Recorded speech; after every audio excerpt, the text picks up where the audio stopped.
नमस्कार दोस्तों, स्वागत है। मैं ऋषभ कुमार आपका स्वागत करता हूं अपने खुद के चैनल और करंट कॉम्बो में। पॉलिटी का सेशन चल रहा है, वीडियो नंबर 5 चल रही है, जिसमें मैंने आपको संविधान और राज्य व्यवस्था के बारे में धीरे धीरे बताते हुए आर्टिकल फर्स्ट, सेकंड, थर्ड किया। आज वीडियो नंबर 5 में आर्टिकल नंबर 4 खत्म करवाऊंगा। उसके बाद धीरे धीरे बढ़ते हुए आज मैं आपको नागरिक संशोधन विधेयक जो आया है उसको बताना है।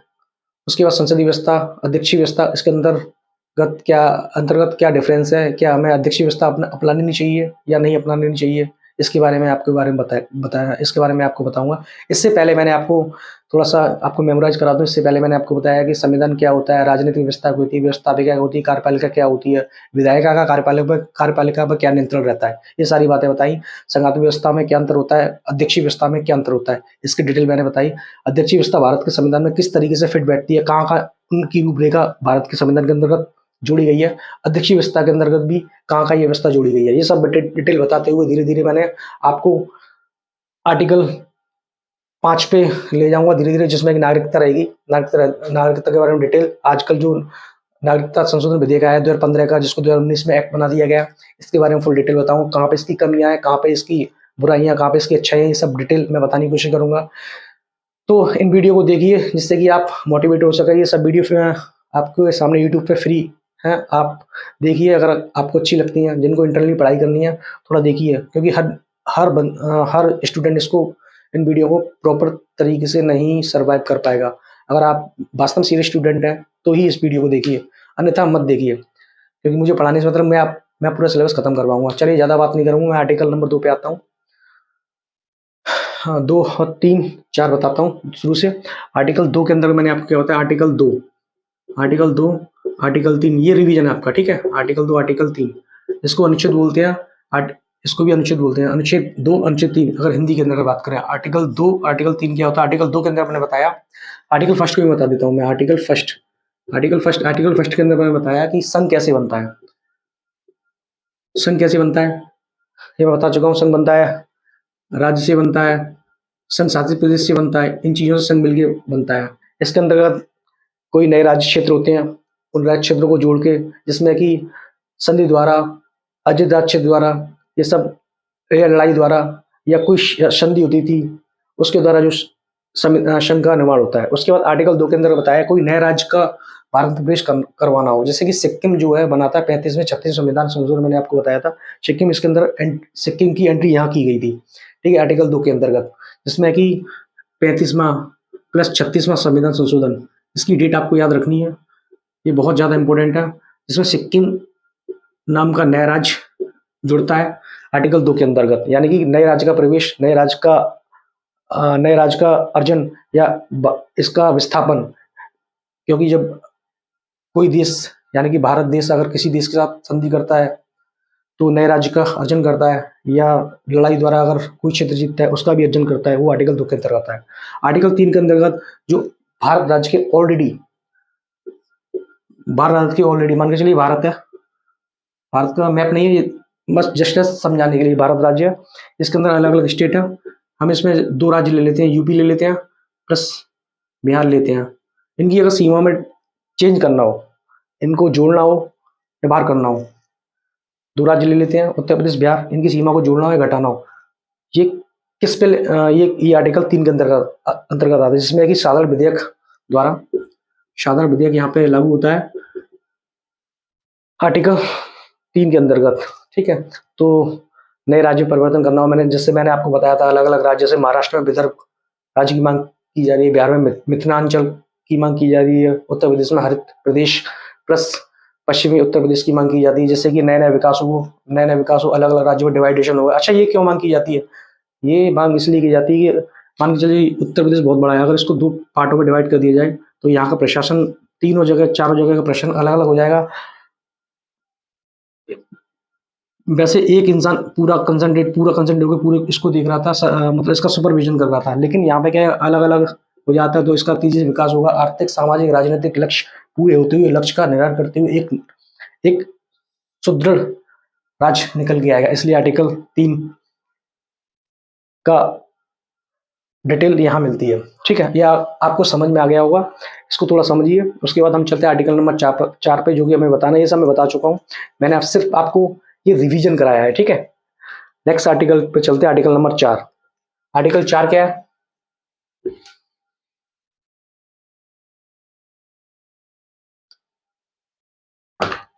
आर्टिकल 4, आर्टिकल 4 के अंदर आर्टिकल 2 और आर्टिकल 3, आर्टिकल 2, आर्टिकल 3, ठीक है। ये जो भी एक शब्द आता है, मैं बता चुका हूं आपको, भारत राज्य के भारत राष्ट्र के बारे में एक शब्द आता है। भारत जो है अविनाशी राज्यों का अविनाशी संघ,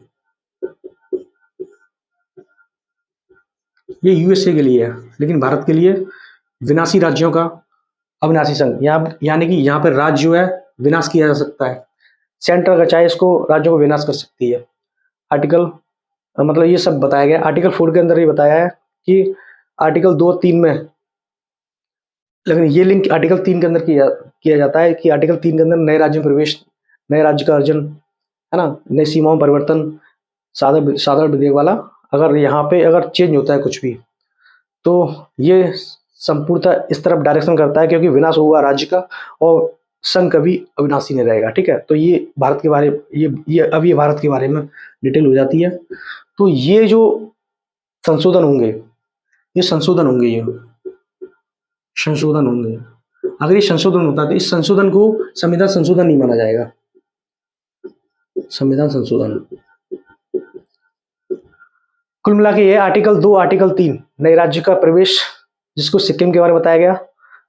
आर्टिकल 3 ये है कि राज्यों की सीमा परिवर्तन, नए राज्य में विस्तारण या विस्थापित करना।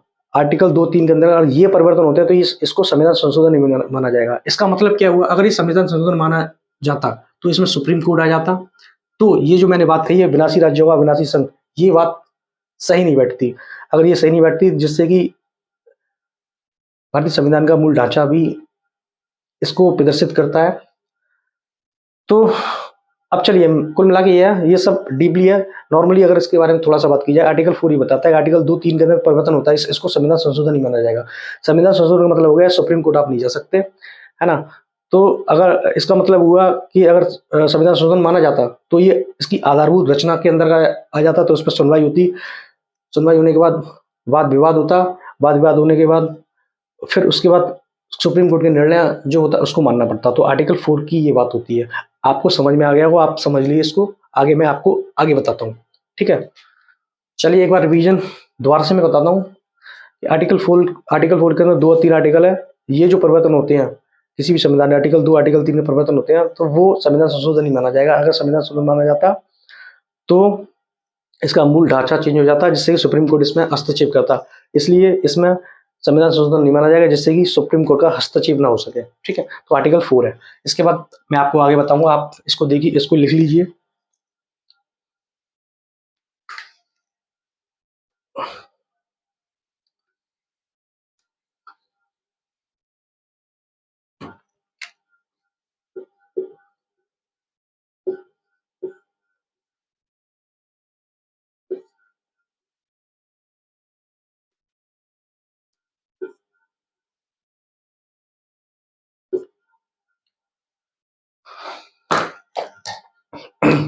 ये 2 शब्द हैं, संसदीय व्यवस्था, अध्यक्षीय व्यवस्था। इनसे आपको वाकिफ हुआ, क्योंकि मैंने आपको इतना डिटेल बता दिया, आप इसको भली परिपूर्ण तरीके से वाकिफ होंगे शब्दों से। तो इन शब्दों के अंतर्गत देखा जाए, पहले तो आपको समझना है शब्द क्या होते हैं। इन शब्दों को समझने के लिए आपको वीडियो नंबर 3 देखना है। लेकिन बता दे रहा हूँ, संसदीय व्यवस्था, भारत का संविधान, भारत का जो संविधान है संसदीय व्यवस्था को लागू करता है, जिसमें कि लोकसभा होती है, राज्यसभा होती है, एक राष्ट्रपति होता है। राष्ट्रपति शासन का प्रमुख होता है, लेकिन इसके वास्तविक निर्णय नहीं होते हैं। यहाँ अध्यक्षीय शासन व्यवस्था भी यूएसए से रिलेटेड होता है, जिसमें कि संघात्मक व्यवस्था होती है, और ये इसमें सर्वोपरि राज्य का प्रमुख, शासन का प्रमुख। यहाँ 2 शब्द होते हैं, राज्य का प्रमुख और शासन का प्रमुख। राष्ट्रपति होता है, जिसमें कि यूएसए से रिलेटेड है, ये भारत से रिलेटेड है। एक क्वेश्चन बनता है कि क्या भारत में संसदीय व्यवस्था को छोड़ के अध्यक्षीय व्यवस्था को लागू कर देना चाहिए? आपको इस बात से क्या समझ में आता है? क्या ये ठीक है? क्योंकि 1989 में चुनाव हुए थे, जिसमें कि बहुदलीय व्यवस्था स्थापित हो गई थी। बहुदलीय व्यवस्था, बहुदलीय व्यवस्था से तात्पर्य है कि यहाँ पे बहुत सारी सरकारें बनी जो कि गठबंधन सरकार बन के आई। गठबंधन सरकार का मतलब होता था चुनाव हुए, गठबंधन सरकार बनी, जब चाहे सरकार तोड़ दी। उस समय इतने ऐसे नियम कानून थे नहीं जिससे कि संविधान जो कि गठबंधन मजबूत हो सके। तोड़ दिया, दोबारा से चुनाव हुआ, पैसे की बर्बादी होती है देश के लिए, आर्थिक व्यवस्था खराब होती है, लोगों गरीबी बेरोजगारी बढ़ती है। तो इस उद्देश्य को देखते हुए कहा गया कि संसदीय व्यवस्था को भारत को छोड़ देना चाहिए, अध्यक्षीय व्यवस्था को फैला देना चाहिए। तो ये बात आपके लिए कहाँ तक ठीक बैठती है? तो सोचिए और बताइए आपको कैसा लगता है? संसदीय व्यवस्था अपनानी चाहिए, अध्यक्षीय व्यवस्था अपनानी चाहिए? किसी किसी को लग रहा होगा कि अध्यक्षीय व्यवस्था अपना लेनी चाहिए, किसी किसी को लग रहा है कि संसदीय व्यवस्था अपना लेनी चाहिए। लेकिन मैं आपको बताऊं कि आप भारत के अंतर्गत भारत के नागरिक हैं और भारत का संविधान पढ़ रहे हैं, तो जहाँ तक इसके बारे में सपोर्ट ही करेंगे। कुछ तर्क भी देना है। तर्क वितर्क मैं बताऊं कि जैसे कि उस समय 1989 में जो सरकार बनी थी, बहुदलीय व्यवस्था बनी, गठबंधन की सरकार बनी, तो जो दलीय व्यवस्था थी ना, दलीय व्यवस्था, इस समय जो दलीय व्यवस्था चल रही है, दलीय व्यवस्था ये खत्म हो गई थी। जब खत्म हो गई थी तो फिर क्या हुआ? फिर ये हुआ कि एक प्रकार से हम कहते हैं कि संसदीय व्यवस्था एक प्रकार से बेकार का लेना देना या खिलौना है, इसको छोड़ देना चाहिए। लेकिन अध्यक्षीय व्यवस्था के अंदर राज्य का प्रमुख, शासन का प्रमुख एक ही होता है, राष्ट्रपति। भारत देश के अंदर अगर देखा जाए, भारत जो है सामाजिक दृष्टि से, गरीबी से, बेरोजगारी से ग्रसित है। 1948 से बहुत सारी योजनाएं बन रही हैं, बहुत सारे नियम बन रहे हैं, लेकिन अभी भी सामाजिक गरीबी, बेरोजगारी बहुत तरीके से व्याप्त है भारत के अंदर। अगर यहाँ पे ये आर्थिक और सामाजिक, आर्थिक प्लस सामाजिक और राजनीतिक चेतना, सामाजिक गरीबी प्लस बेरोजगारी, आर्थिक सामाजिक राजनीतिक चेतना, ये सब कुछ भारत में बनी हुई है। यहाँ पे यहाँ पे धार्मिक बाहुल क्षेत्र है, धार्मिक, जातिवाद, ये सारी चीजें हैं। तो अध्यक्षीय व्यवस्था में शासन का प्रमुख, राज्य का प्रमुख एक ही होता है, राष्ट्रपति। अगर भारत में अध्यक्षीय व्यवस्था लागू की जाए, मैं इसका आंसर बता रहा हूँ, अगर भारत में अगर अध्यक्षीय व्यवस्था लागू की जाए तो भारत जो है धार्मिक आधार पर, जाति आधार पर, राजनीतिक आधार पर बटा हुआ है, सांप्रदायिक आधार पर नक्सलवाद होता रहता है किसी एक लक्ष्य की प्राप्ति के लिए।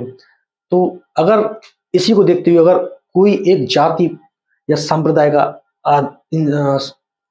नागरिक अगर अध्यक्षीय व्यवस्था के अंदर राष्ट्रपति बन गया, तो भारत में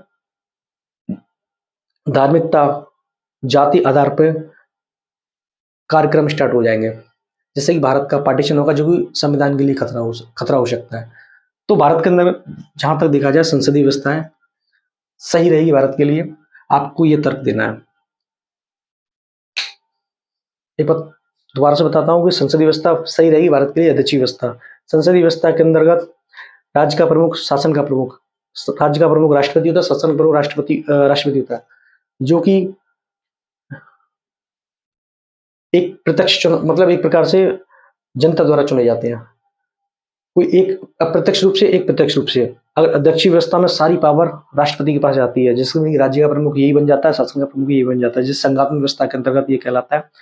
अगर ये पावर भारत जैसे देश में आ जाए तो भारत जो है सामाजिक, आर्थिक, राजनीतिक, गरीबी, बेरोजगारी, आर्थिक सांप्रदायिकता, जातिवाद, ये इन तरीके से अभी भी यहाँ पे बहुत बुरी तरीके से व्याप्त है। अगर ऐसा हो जाएगा तो एक किसी विशेष जाति का इंसान अगर राष्ट्रपति बन जाता है, जिससे कि एक सुप्रीम पावर उसके पास आ जाएगी, तो पूरी व्यवस्था देश के लिए खतरा बन सकती है। तो इसी व्यवस्था के अंतर्गत हमारे संविधानकर्ताओं ने इन लक्ष्यों को ध्यान में रखते हुए ये व्यवस्था लागू की, और जो कि आज भी व्यवस्था फिट बैठती है। ठीक है, अपना सुप्रीम कोर्ट इसकी रक्षा करता है। चलिए, आप इसको समझ गए होंगे। अब बात करते हैं नागरिकता के बारे में। समझिए, आपको कैसा लग रहा है बताइए। नेक्स्ट चलते हैं।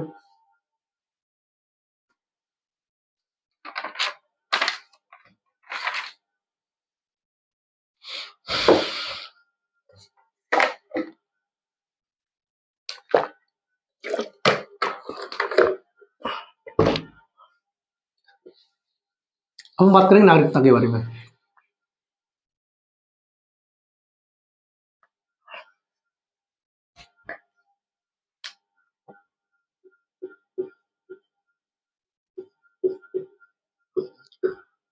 पहली बात, नागरिकता के बारे में आर्टिकल 5 टू 11 ज़्यादातर लोग नहीं पढ़ाते होंगे इसके बारे में, लेकिन मैं थोड़ा सा बताता जाऊंगा, ज़्यादा नहीं बताऊंगा डिटेल, लेकिन हाँ काफ़ी लंबा खिंच सकता है। नागरिकता आर्टिकल 5 टू 11, इसमें आपको 5 टू 11 आर्टिकल पढ़ने हैं। ये पढ़ाने से पहले आपके बारे में नागरिकता क्या होती है, वैध नागरिक कौन होते हैं, अवैध नागरिक कौन होते हैं, मैं आपको इसके बारे में डिटेल बताऊंगा।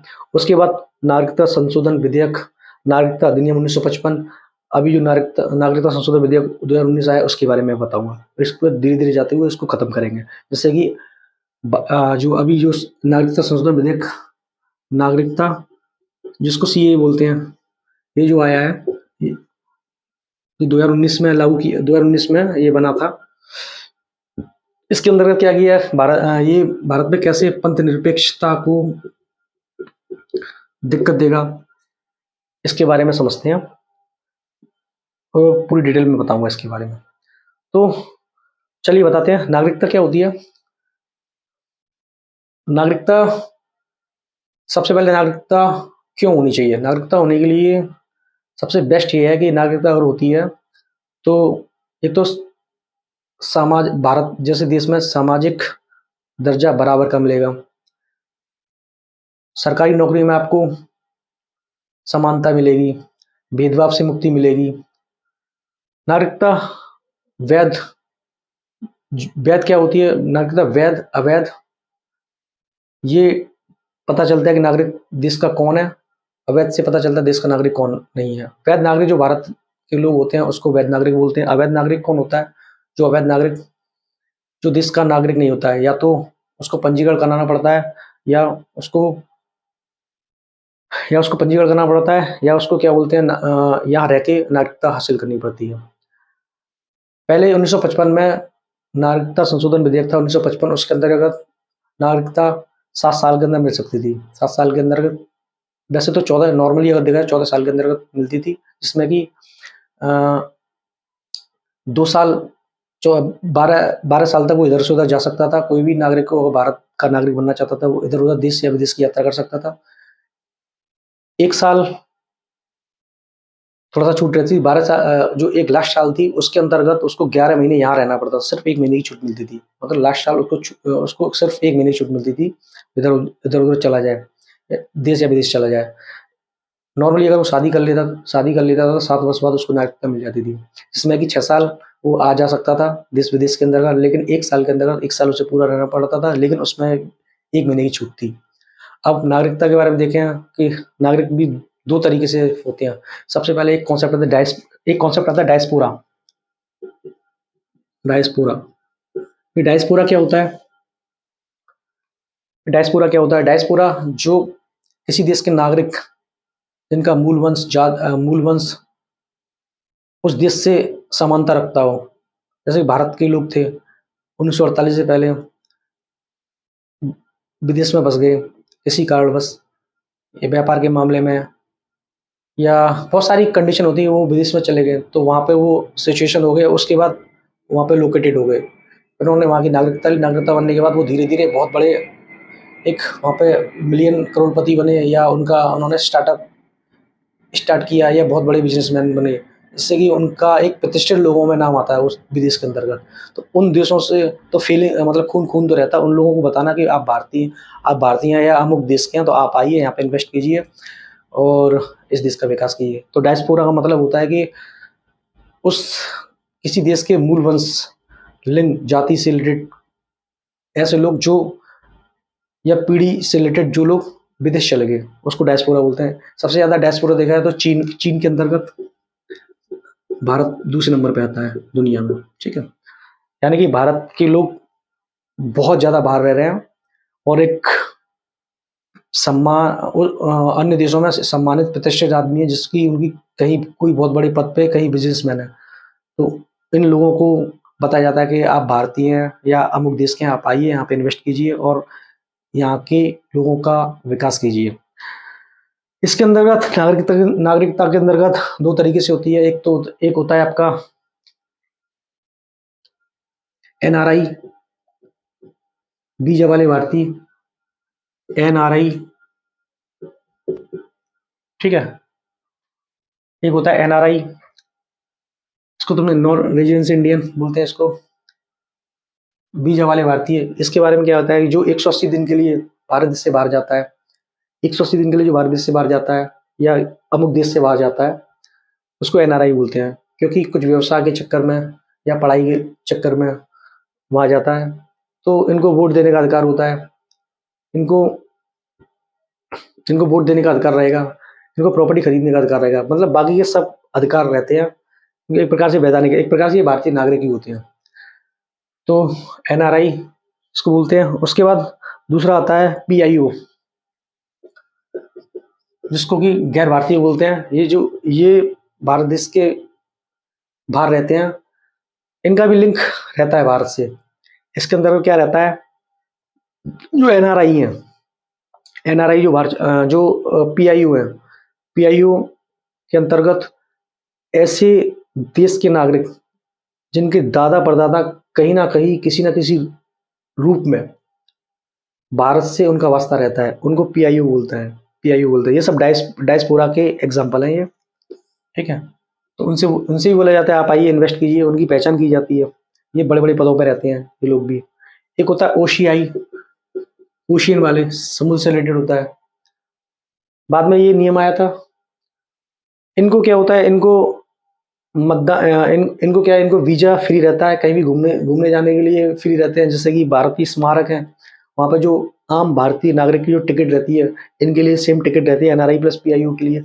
ओसीआई भी ऐसा होता है, जो ओशियन ओशियन देश है ना, जो समुद्र पार एरिया है, ये इस एक प्रकार से एक ही तरीके से होते हैं, ठीक है। एनआरआई, पीआईओ, ओसीआई, इसके बारे में चर्चा करते हुए चलिए पहले शुरू करते हैं। मैं बताता हूँ थोड़ा सा एक बार रिपीट, ये तो मैंने आपको डिटेल बताई। उसके बाद चलो बात करते हैं नागरिकता से, आर्टिकल 5 to 11। नागरिकता 5 to 11, 5 to 11, ठीक है। इसको लिखते जाइए।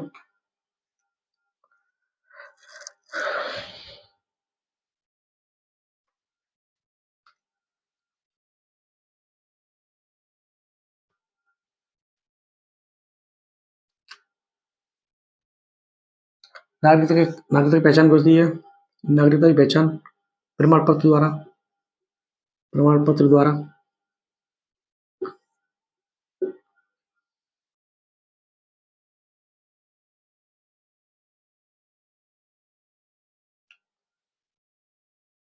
नागरिकता की पहचान कैसे, प्रमाण पत्र द्वारा। देश के जो नागरिक हैं,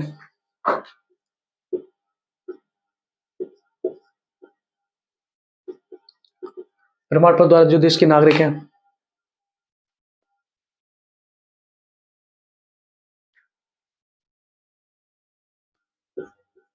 एक गैर नागरिक होते हैं।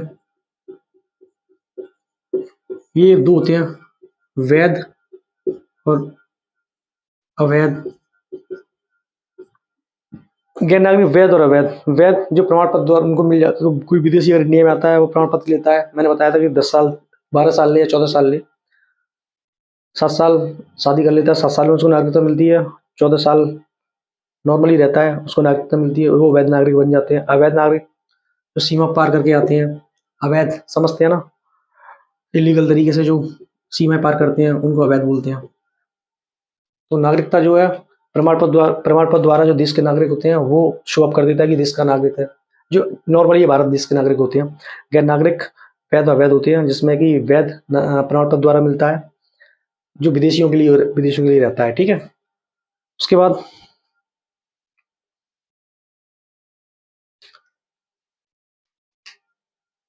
देखिए इसको,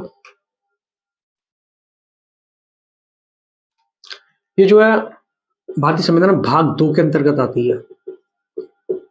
और भारत का संविधान एकल नागरिकता का प्रावधान करता है, एकल नागरिकता। नागरिकता आर्टिकल 5 to 11 भाग 2 के अंतर्गत आता है। संविधान के अंतर्गत भाग 2 के अंतर्गत आता है। ये भारत का संविधान एकल नागरिकता की अवधारणा रखता है।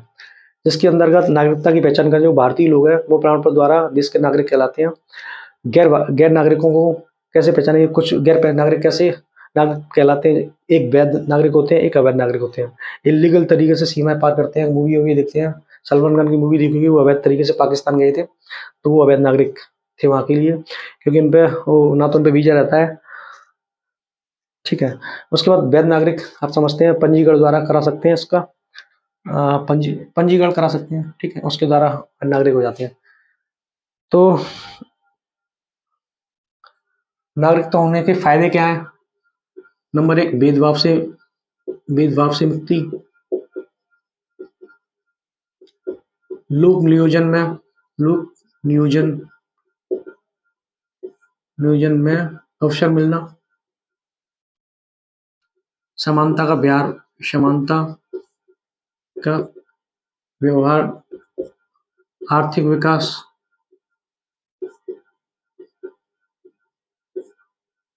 आर्थिक विकास होना। सामाजिक विकास होना। अपने आप को पूर्ण विकसित कर लेना।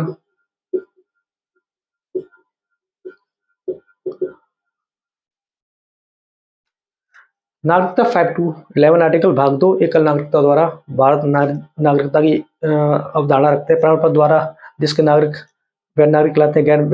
गैर नागरिक वैध गैर गैर गैर नागरिक जो कि विदेशी होते हैं, कुछ वैध होते हैं, कुछ अवैध होते हैं।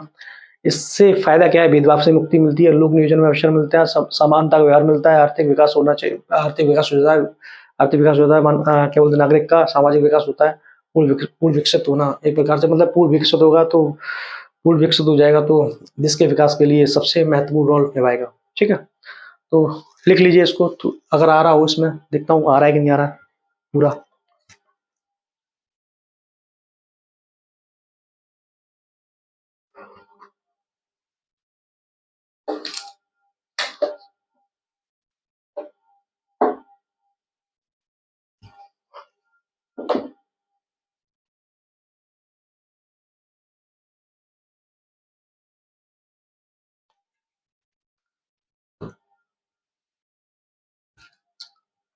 और अगर डिटेल में देखना हो, नागरिकता अर्जन, समाप्ति।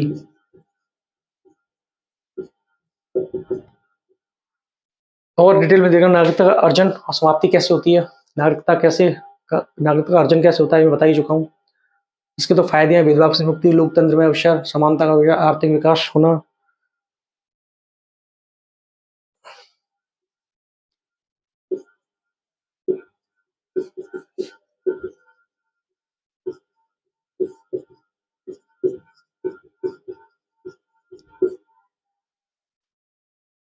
नागरिकता अर्जित कैसे होती है? या तो जन्म से मिल जाती है, या वन से मिल जाती है, पंजीकरण से मिल जाती है, देशीकरण से मिल जाती है। जैसे मैंने आप वंश वंश मैंने बताया, एनआरआई, ओसीआई मैंने बताया, पीआईओ मैंने बताया आपको। जन्म से भारत की नागरिकता मिल जाएगी हर किसी को, ये बता चुका हूँ बार बार, नहीं बताऊंगा। हर किसी को नहीं मिलेगी, जो भारतीय देश के नागरिक होंगे सिर्फ उनको जन्म से भारत की नागरिकता मिल जाएगी, या अमुक देश की नागरिकता मिल जाएगी। वंश द्वारा, पंजीकरण द्वारा करवा लो, देशीकरण द्वारा करवा लो, इन सभी द्वारा नागरिकता का अर्जन होता है। समाप्ति कैसे होती है? चलो इसको पहले लिखिए, समाप्ति कैसे होती है।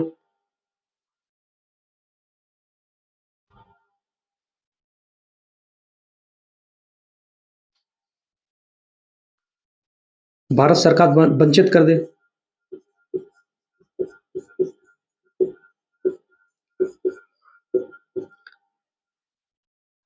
बर्खास्तगी,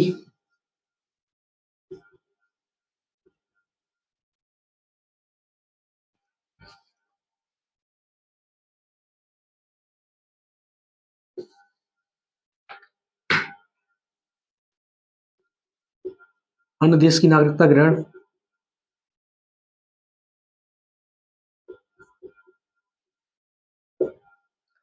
समाप्ति भारत सरकार वंचित कर दे।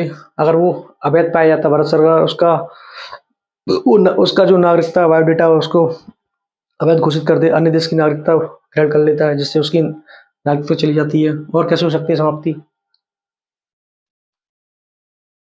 देश का शत्रु हो जाए, शत्रु या दुश्मन हो जाए।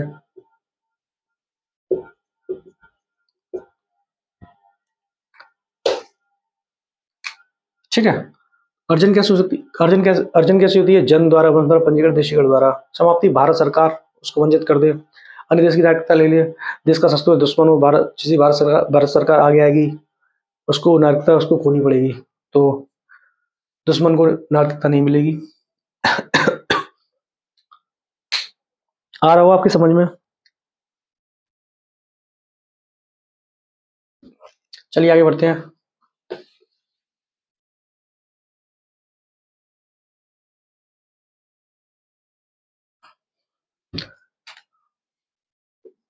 NRI PIO,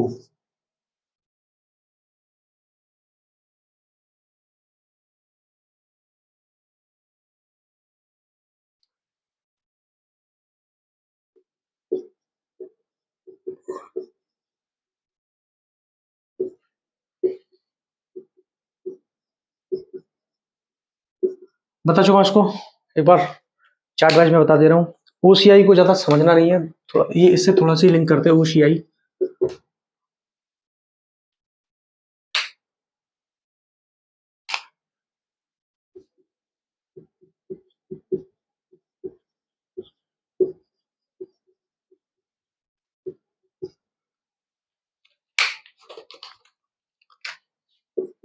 180 दिन के लिए व्यवसाय के लिए बाहर जाते हैं। ठीक है। नंबर सेकंड, 180 दिन के व्यवसाय के लिए या पढ़ने के लिए बाहर जाते हैं, तो वो NRI कहलाते हैं। सेकंड आपका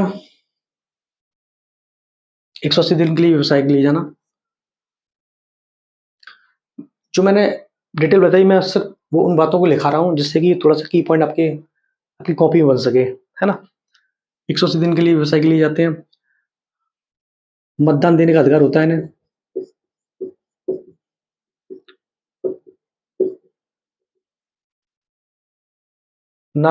भारतीय नागरिकों को जो अधिकार होते हैं, आर्टिकल जिन आर्टिकल के अंदर होते हैं वो सब अधिकार इनके पास होते हैं। भारतीय नागरिकों के अधिकार,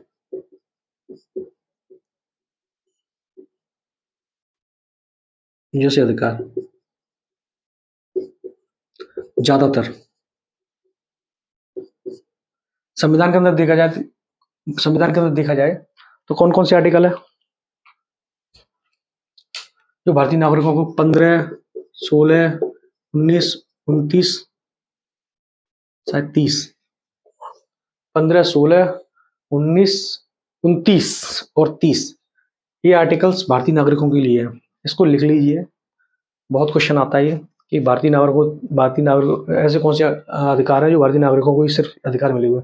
आगे मैं परिचर्चा, चर्चा, अवधारणा, धारणा पूरा ऑपरेशन करके मैं दिखाऊंगा इसका, ठीक है। लेकिन आप इनकी पॉइंट को लिख लीजिए। थर्ड आपका क्या रहता है? भारतीय नागरिकों जैसे अधिकार ज्यादातर इनको मिलते हैं। 180 दिन व्यवसाय रहता है, मतदान का अधिकार रहता है, उसके बाद शिक्षा का अधिकार रहता है, शिक्षा का अधिकार,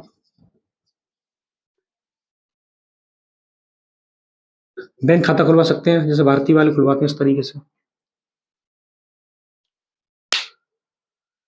तो ये सब NRI की बातें। अब बात करते हैं गैर भारतीय, जिसको भारतीय मूल के निवासी कहते हैं। ये सब डायस्पोरा है, ठीक है। जिसको इसका इनके द्वारा निमंत्रण किया जाता है, भारत में आइए, इन्वेस्ट कीजिए और भारत को विकसित कीजिए, इनसे अपील की जाती है।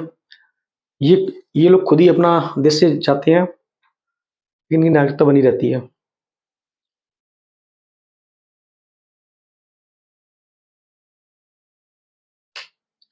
इनको फिर वीजा दे दिया जाता है, 15 साल के लिए फ्री कर दिया जाता है, 15 ईयर फ्री, ठीक है।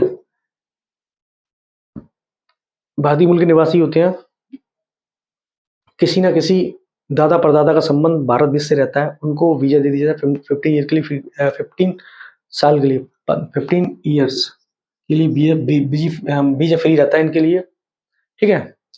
इसको लिख लीजिए।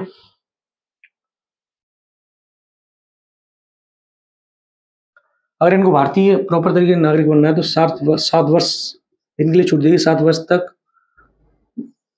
भारत में रहने के बाद, ये भारत में रहने के बाद 7 वर्ष 7 वर्ष तक रहने के बाद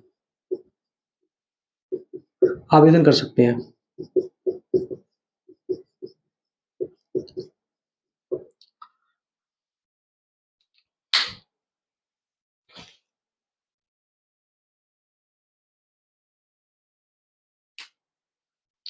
इनका की पॉइंट इनमें यहाँ जो भारतीय नागरिकों को मतदान देने का अधिकार इनको था, इधर इनको नहीं रहता है, इसमें ध्यान रखना। और चुनाव लड़ने का अधिकार नहीं रहता इनको, ठीक है। बस ये इसमें नेगेटिव पॉइंट रहता है, बाकी सब एज इट इसी जैसा रहता है सब कुछ, ठीक है। इसको लिखिए।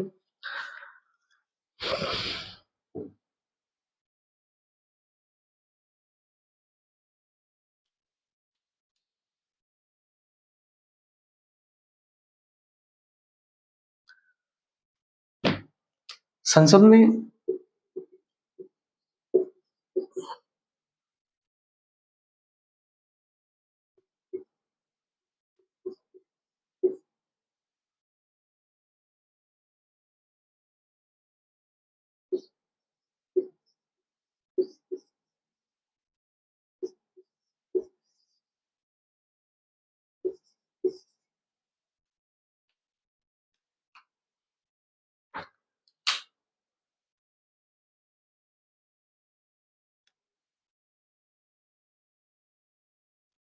नहीं, विधेयक नहीं यार, अधिनियम।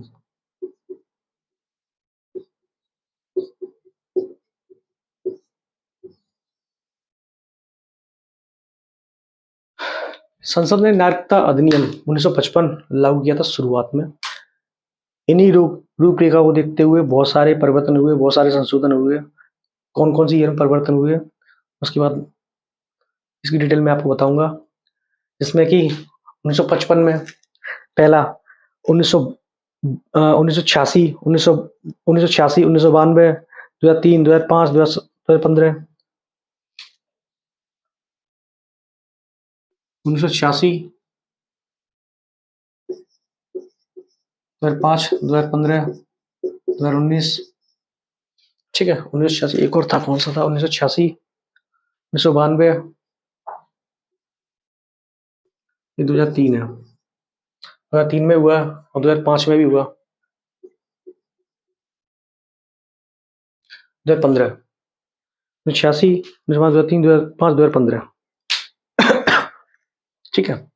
संसद ने नागरिकता अधिनियम 1955 में लागू किया था। उसके बाद इसमें काफी संशोधन होते चले गए, जिसके कि 1986, 1992, 2013, 2003, 2005, लेटेस्ट 2015 में संशोधन हुआ था। उसके बाद ये एक्ट 2015 के द्वारा ही आगे जाके एक्ट बन जाता है, ठीक है। तो इनको आप लिखिए।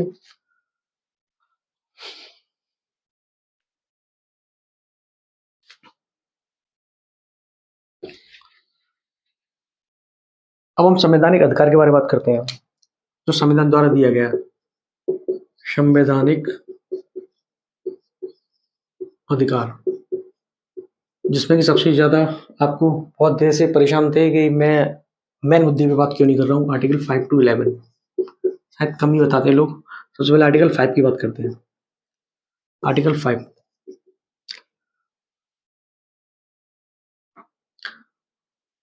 इसमें नागरिकता के बारे में बताया गया। मतलब मैंने बताया ना, आर्टिकल 5 to 11 नागरिकता के बारे में बताया, नागरिकता कैसे मिलेगी। तो आर्टिकल 5 के अंदर बताया गया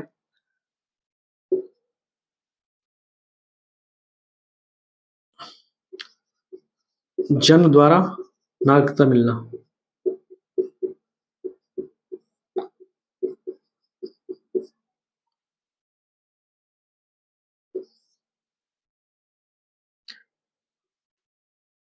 आधार क्या है? निवास। निवास के आधार पर जन्म हुआ वो, लेकिन वो जन्म हुआ भारत में।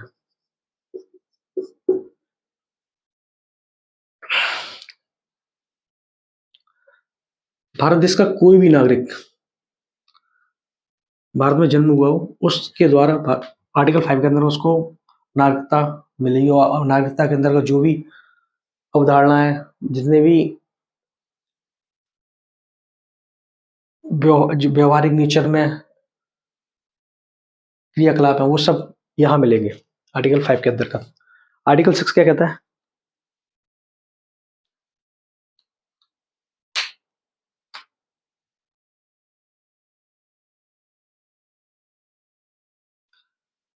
अच्छा, मैं एक आपसे पूछता हूँ, भारत में जन्मा कोई भी व्यक्ति नागरिक कहलाएगा। ये इस पर फिट बैठ बैठती है। भारत में जन्म, अगर भारत में जन्मा कोई व्यक्ति, भारत में जन्म अगर कोई व्यक्ति लेता है, क्या क्या वो भारत का नागरिक कहलाएगा? तो ये कतई नहीं है। भारत में जन्मा कोई व्यक्ति नहीं होगा। भारत में जन्मा भारत का कोई व्यक्ति अगर बनता है तो वो नागरिकता कहलाने लायक है, जिससे कि उसको संवैधानिक अधिकार मिल जाएंगे। संवैधानिक अधिकार मिल जाएंगे तो आर्टिकल 32 के अंतर्गत संविधान में अपने अधिकारों अधिकारों की प्राप्ति के लिए वो सुप्रीम कोर्ट जा सकता है, हाई कोर्ट जा सकता है और अपने आप को विकसित कर सकता है, न्याय पा सकता है, नियम लक्ष्य आधार बना सकता है। ठीक है, आर्टिकल 5 के अंतर्गत। यहाँ से लिंक कितना है? आर्टिकल 5 कुल मिला के आर्टिकल जन द्वारा नागरिकता मिलना, वो भारत का नागरिक होना चाहिए। भारत में जन्मा कोई व्यक्ति नहीं, भारत में जन्मा भारतीय नागरिक, उस वो भारत का नागरिक कहलाएगा आर्टिकल 5 के अंदर।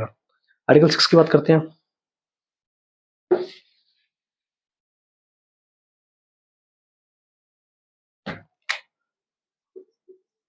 आर्टिकल 6, आर्टिकल 6 के बारे में बात करते हैं। आर्टिकल 6 क्या है? 19 जुलाई 1948 से पहले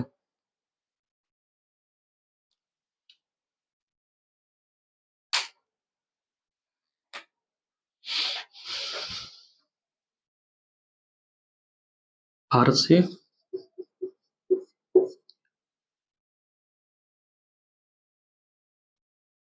पाकिस्तान से बाहर।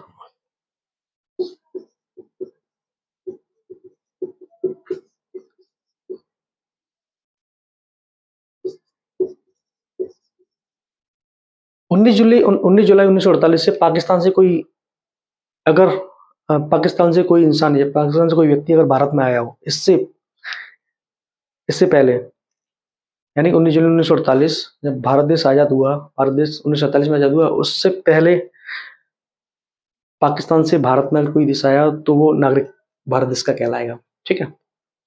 आर्टिकल 7 क्या है? कोई व्यक्ति, ये डेट ये रहेगी, भारत से पाकिस्तान गया, पाकिस्तान से फिर भारत आया। आर्टिकल 7, भारत से पाकिस्तान गया, पाकिस्तान से फिर भारत आया।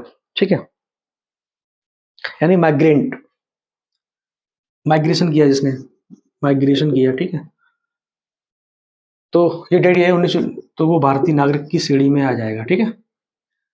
Article 5, article 6, article 7। आर्टिकल 8 के बारे में बात करते हैं। इसको लिखिए, समझ में आ रहा होगा ना, बनाते जाइए। आर्टिकल 8 क्या कहता है? आर्टिकल 8,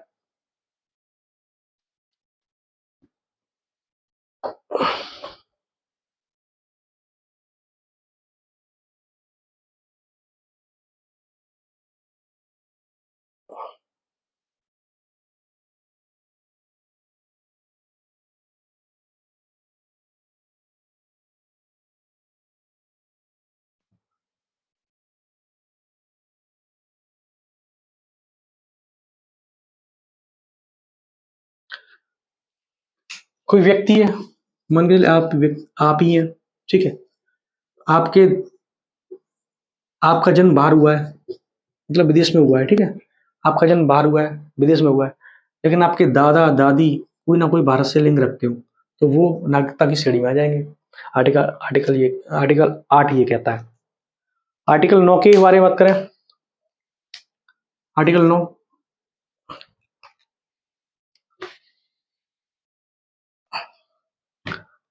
आर्टिकल 9 जो है नागरिकता समाप्ति से है। नागरिकता समाप्ति कैसे की जाएगी वो सब डिटेल बता चुका। नागरिकता समाप्ति से आर्टिकल 9 है। ठीक है, थोड़ा सा बस, ज्यादा नहीं। आर्टिकल 10 के बारे में बात करें। आर्टिकल 10 के बारे में बात करें।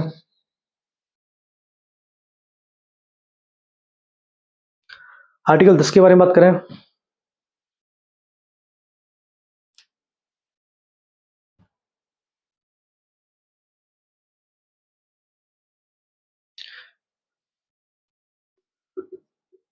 संसद द्वारा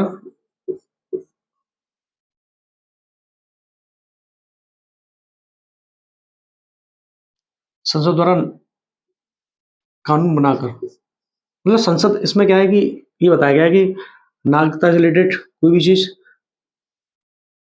कुछ जोड़ना कुछ घटाना हो, वो संसद इसमें आ सकती है।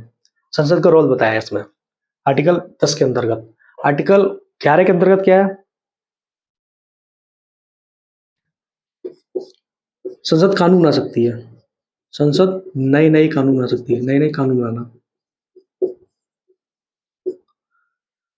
अब यहाँ पे तो आपको एक जैसा लग रहा होगा, इसका मतलब ये है कि आर्टिकल 10 है, ये बता रहा है कि संसद नागरिकता से रिलेटेड, समाप्ति से रिलेटेड संसद का इसमें रोल हो सकता है, मतलब संसद की एंट्री कराई, यानी कि संसद की एंट्री इसके अंतर्गत हो सकती है, चेंज करना। और फिर आगे बताया कि संसद इसमें कानून बना सकती है, आर्टिकल 11 के अंदर नए नए कानून बना सकती है। तो आपको समझ में आ गया, ज़्यादा डिटेल नहीं है, बस बताता बताता कोई नहीं, आपको ये थोड़ा सा हल्का सा की पॉइंट रख लेना है याद करके, ये सब चीज़ें आती हैं। चलिए आगे बात करते हैं।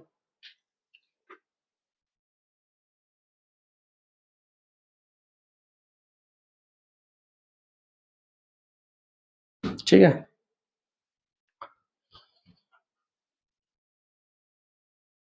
हेलो।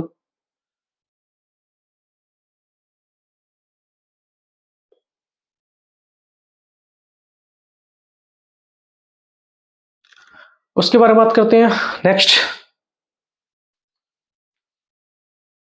समाप्ति कैसी होती है,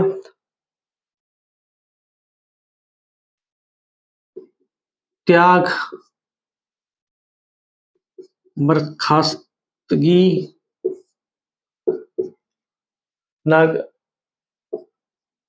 समाप्ति, बता चुका हूँ दोबारा से। समाप्ति, नागरिकता त्याग दे वो अपनी, बर्खास्तगी कर दे। थर्ड क्या रहता है, थर्ड आपका रहता है पंजीकरण या देशीकरण।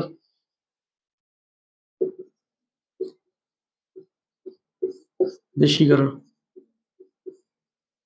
इसमें कि झूठे तथ्य बताए, ठीक है, शत्रु देश का बन जाए,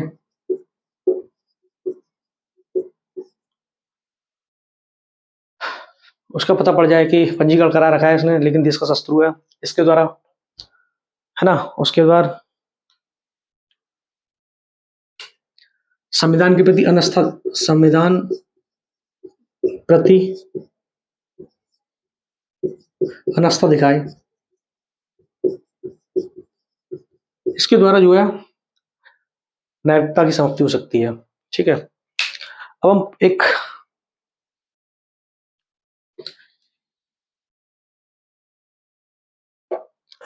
एनआरसी से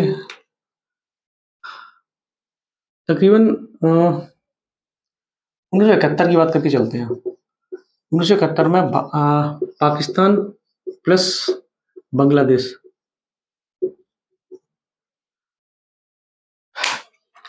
1971 में पाकिस्तान तथा बांग्लादेश, इन दोनों के बीच युद्ध हुआ था।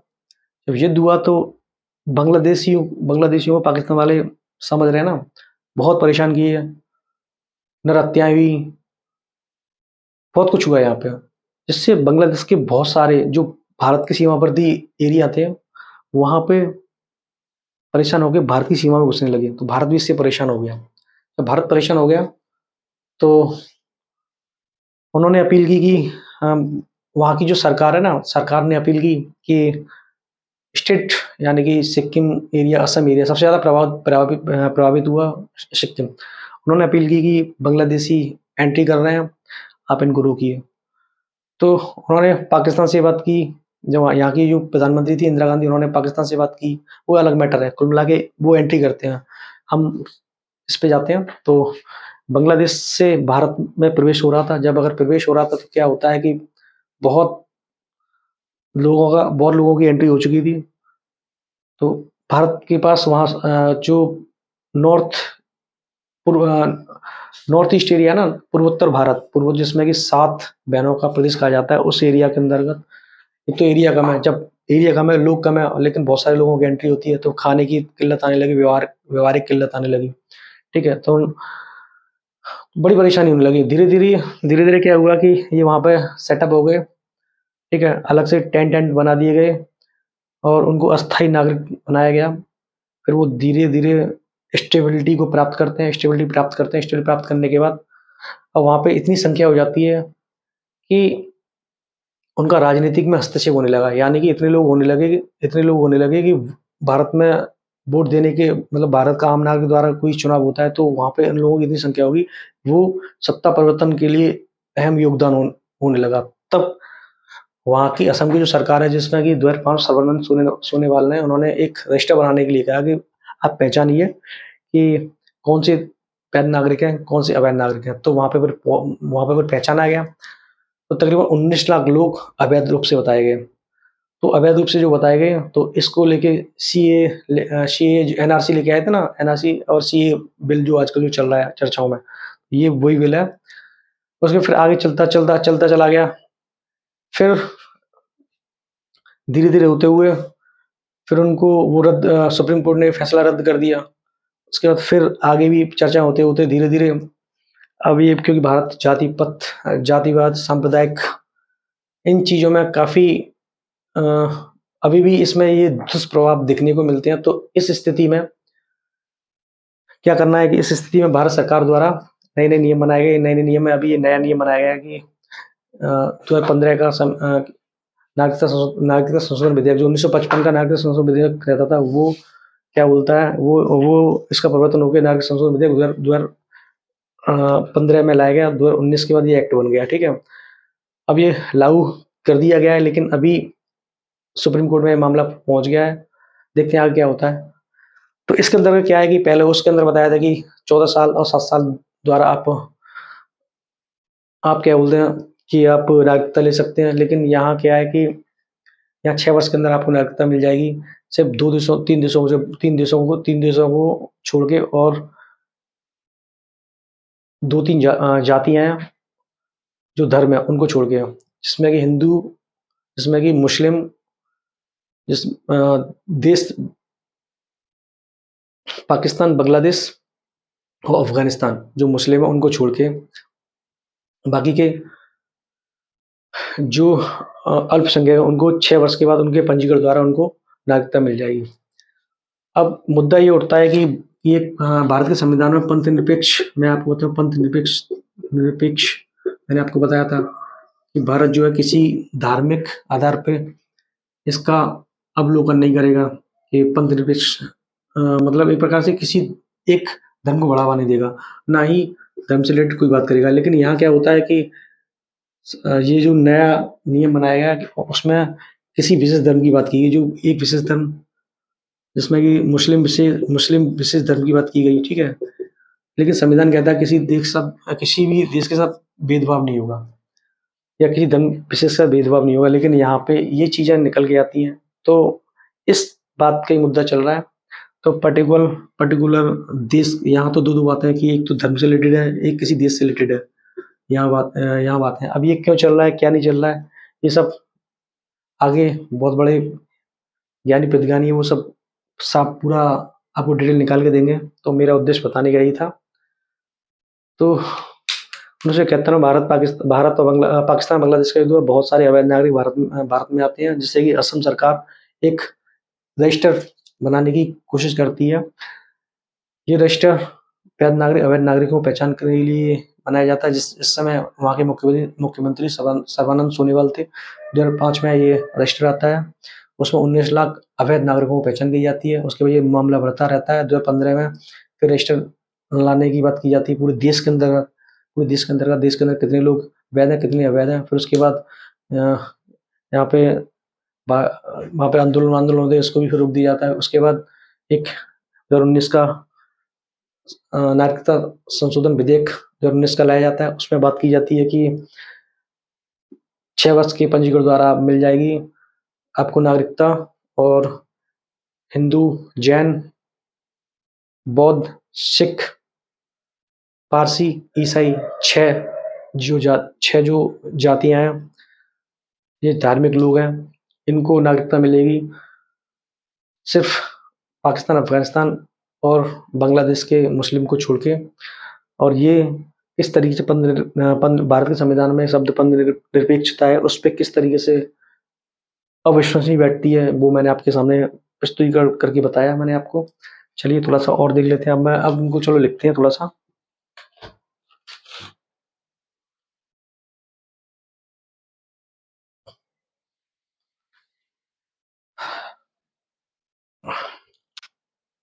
दौर 5 में सर्बानंद सोनीलाल, पहले ही 1971 में, मैं थोड़ा की पॉइंट लिखा 1971 में, ये आता नहीं, बस आपको डिटेल थोड़ा सा देखना है। 1971 में पाकिस्तान प्लस बांग्लादेश का युद्ध हुआ, उसमें बहुत सारे लोग अवैध भारत में एंट्री करते हैं। 2005 में सर्बानंद सोनीवाल है एक रजिस्टर एनआरसी बनाने की कोशिश की, एनआरसी बोलते हैं इसको। उसके बाद ये एनआरसी की पहचान करेगा, रजिस्टर बनना है, पहचान करेगा, पहचान करना कौन वैध है कौन अवैध है, ठीक है। उसके बाद 2005 में ये रजिस्टर बनाया और कैलकुलेशन निकाली, तकरीबन 19 लाख लोग, 19 लाख अवैध घोषित हुए।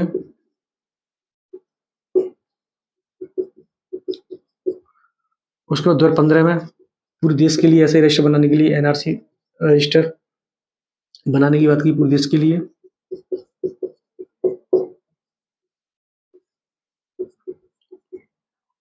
पूरे देश के एनआरसी रजिस्टर बनाने के लिए। उसके बाद ये एक्टिव बना दिया 2019 में। सीएए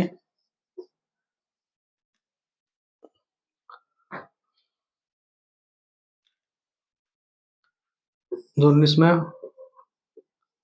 नागरिकता संशोधन विधेयक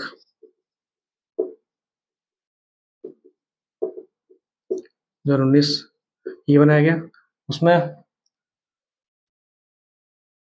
मुस्लिम, इसमें कि पहली बात तो इसमें 6 वर्ष बाद नागरिकता मिलना किनको मिलेगी, हिंदू, सिख, ईसाई, किसी भी हिंदू, सिख, ईसाई, जैन, बौद्ध, ये लिखता ही तो राइटिंग वाइटिंग में ध्यान दीजिए, मैं बताता जाऊंगा। हिंदू, सिख, ईसाई, जैन प्लस बौद्ध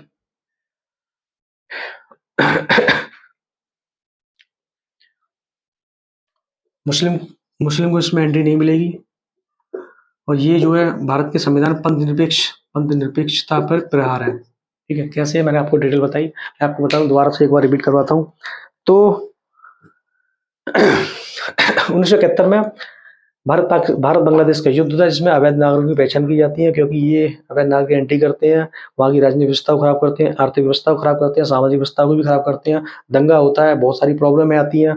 उसके बाद राजनीति में इनका हस्तक्षेप बढ़ जाता है। इसलिए वहाँ की असम की जो सर्बानंद सोनोवाल असम की सरकार होती है, उनको बहुत परेशानी थी। उन्होंने सेंट्रल के लिए अपील की, तो उन्होंने एक रजिस्टर बनाने के लिए कहा, जिसमें पहचान करना है कि वैध नागरिक और अवैध नागरिक कौन है।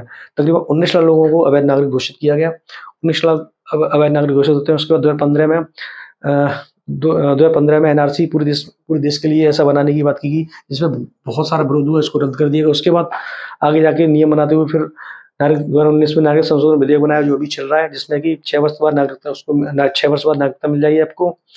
हिंदू मुस्लिम को छोड़ के हिंदू, सिख, जैन, ईसाई, बौद्ध, पारसी, यहाँ पारसी और होगा, यहाँ पारसी, इन सबको नागरिकता मिल जाएगी, 6 वर्ष तक रह लेते हैं। लेकिन एक धर्म जाति मुस्लिम को छोड़ के, जो कि पाकिस्तान, अफगानिस्तान और बांग्लादेश के रहेंगे, इनको नहीं मिलेगी। तो ये भारत के संविधान में एक वर्णित पंथ निरपेक्षता, यानी कि धार्मिक आधार पर किसी को साथ भेदभाव संविधान नहीं करेगा। लेकिन इस चीज पे सुप्रीम कोर्ट विवेचना कर रहा है, और इस आधार पे ये मुद्दा सुप्रीम कोर्ट चला गया। उसके बाद देखते हैं इसका आगे क्या होगा। इस समय अपने चुनाव होने वाले हैं, तो आगे जो कुछ बनेगा वो आपको मैं डिटेल में बताऊंगा। तो ये आपकी एक छोटी सी रूपरेखा थी। आपको वीडियो आपको कैसा लगा आप बताइए। उसके बाद मैं आपको मौलिक अधिकार पढ़ाऊंगा। मौलिक अधिकार जल्दी खत्म नहीं करेंगे, तकरीबन 5 से 6 वीडियो लग जाएंगे आपको खत्म करने में। लेकिन पूरा जो डीपली डिटेल आपको पता पड़ जाएगी, ठीक है। तो एडिंग वाइटिंग विशेष में ध्यान दीजिए। मैं आपको थोड़ा सा और बता दूं कि जो शुरुआत से बताता चला आ रहा हूँ, ये लास्ट टाइम अगर आप देख रहे हो, पहला ये है कि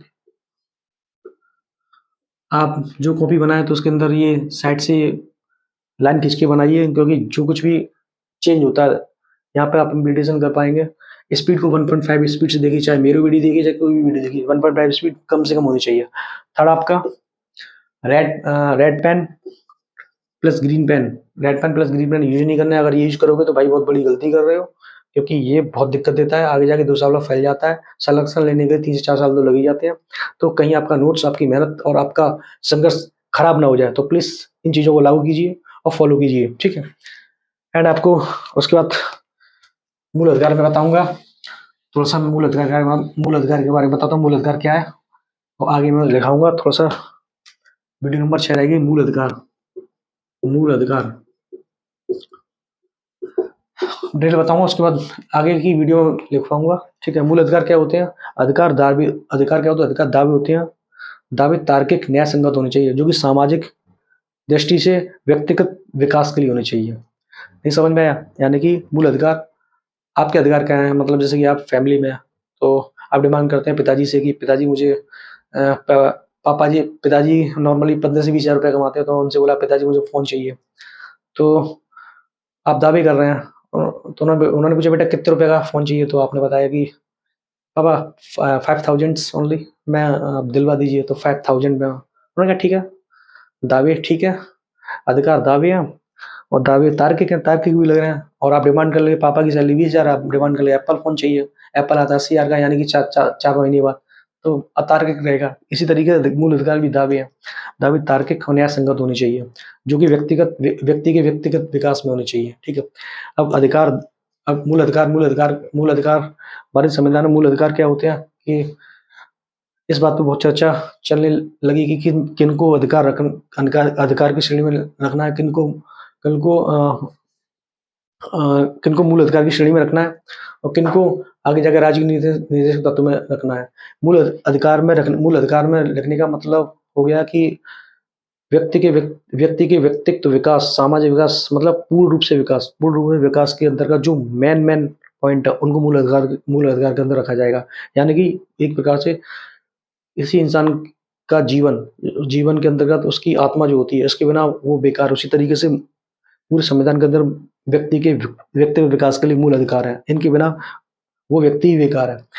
जो कि सबसे ज्यादा परिकल्पना इसी के बारे पे ध्यान कंसंट्रेट करता है, तो इसलिए मूल अधिकारों को यहाँ रखा गया। फिर राज्य की नीति, और इसीलिए इनके ये क्या है, ये वाद योग्य है यार। वाद योग्य यानी कि अगर अगर इनको लागू नहीं करता है राज्य, लागू नहीं करता है राज्य, अगर लागू नहीं करेगा तो आप सुप्रीम कोर्ट चले जा सकते हैं या हाई कोर्ट जा सकते हैं लागू कराने के लिए। राज्य के नीति तत्वों में क्या, राज्य की नीति निषेध तत्व क्या है? राज्य नीति तत्व ये रहते हैं कि वो आगे जाके मूल अधिकार बन जाएंगे। कुछ चीजें ऐसी होती है जो इतने ज्यादा जरूरी नहीं है, लेकिन क्या है कि वो धीरे धीरे अगर अगर जरूरत पड़ी तो उनको मूल अधिकार में रख दिया जाएगा आगे जाके, है ना। तो ये थोड़ा सा डिटेल है, इसके बारे में मैं आपको बताऊंगा। और मूल अधिकार क्या होते हैं? मूल अधिकार दावे हैं। दावे तार्किक होते हैं, व्यक्तिगत व्यक्ति के विकास के लिए होते हैं, ठीक है। अब कुछ औपचारिक होते हैं, कुछ अनौपचारिक होते हैं। अब इसके अंतर्गत 5 मोन एसेंशियल 6 मूल अधिकार हैं।